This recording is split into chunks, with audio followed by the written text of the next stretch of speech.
What's up, it's Marco Sage of Soccer, and we finally have an upset this World Cup as Morocco go through to the next round over Spain. Though, not sure how much of an upset you can say this is. Morocco has been great this tournament. Spain, they've been alright. I'll talk about them a bit later, but let's get into Morocco first, because they deserve to be talked about. Just an amazing game today by the Moroccan team. An amazing shootout by Bono, who made up for what I feel like was kind of like a hit-or-miss game. But he always came through, whether that was punching a ball clear, or having an amazing penalty shootout, and his defense was there for him when he needed them most. And aside from that, we had a couple of really good performances by the defense. Saiss, even though he got injured as well, there's two center backs who went down hurt.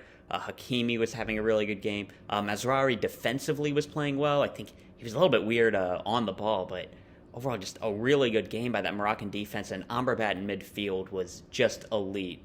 He was breaking up those Spanish attacks extremely well. Just a performance to remember. An amazing job by the Moroccan defense, the defensive midfielders, and they're just so well organized and ready to take on this Spain team. We knew that Spain, we all knew how they were going to play. They're kind of a predictable side. It's just whether or not you can stop it. And for a lot of teams, stopping it is really hard. They won a World Cup playing this same exact way. Everybody knew how they were going to play. But it doesn't matter when they're a really good side.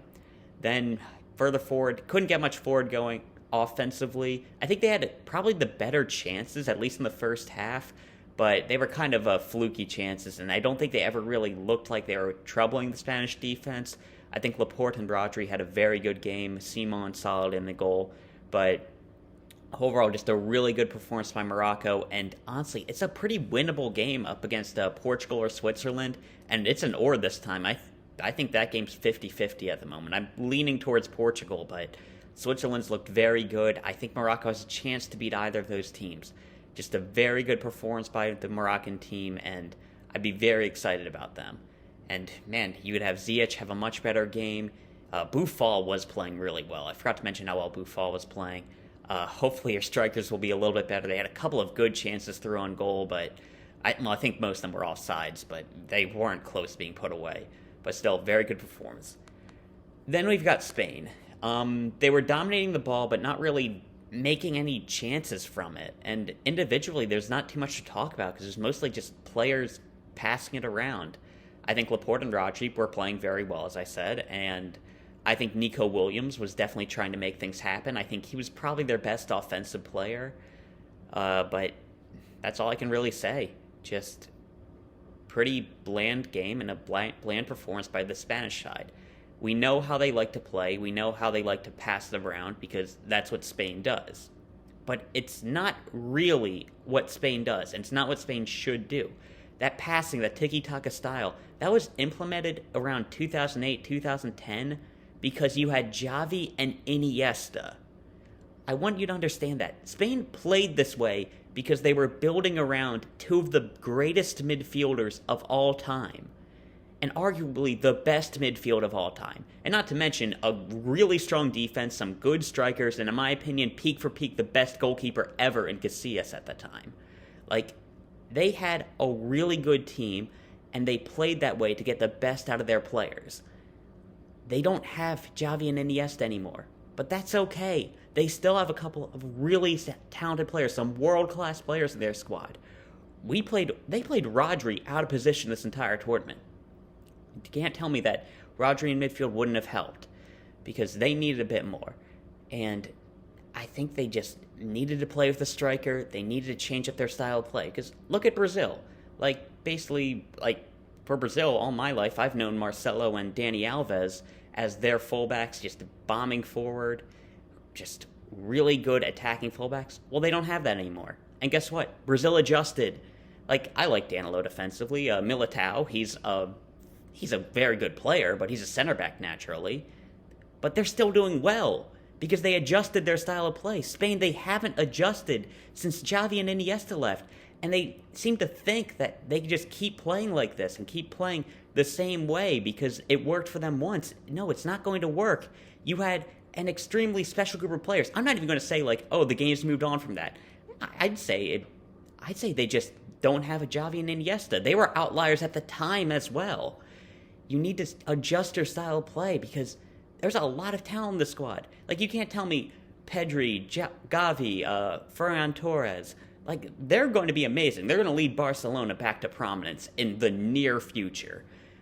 But they're not Xavi and Iniesta, and you have to adjust your style of play. Luis Enrique, he's probably going to be gone. I think that's the right decision. And they need to get a new manager who understands this group of players and is not willing to force a system onto them that doesn't work.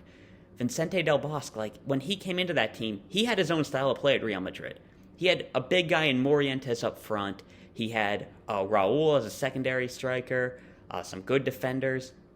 He was really big with his attacking wingbacks. He had Roberto Carlos in the team.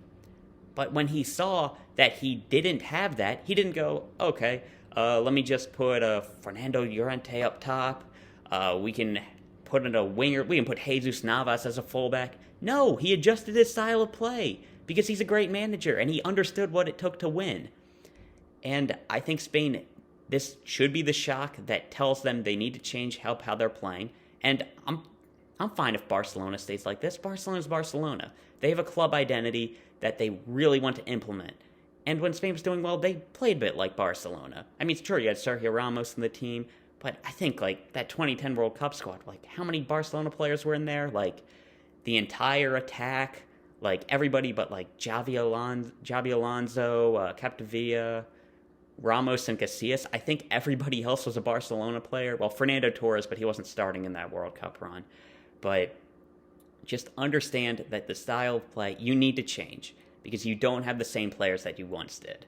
And I feel like it's a bit disrespectful to Xavi and Iniesta and Xabi Alonso and, honestly, even Sergio Busquets to say, oh, well, we just replicate that style of play with anybody. No, you can't. And you're not getting the best out of Gavi. You're not getting the best out of Pedri. And you need to change your style of play. And that's my opinions on Spain. I think that they pretty much blew this opportunity, but Morocco, they did a great job, really solid defensively. They still had to execute their game plan, and great jobs in penalties. Bono did an amazing job. Subbing players on to take penalties was, and will always be stupid. And yeah, so I'll talk about great game by Morocco. Hopefully Spain will see some changes pretty soon. Yep, see you.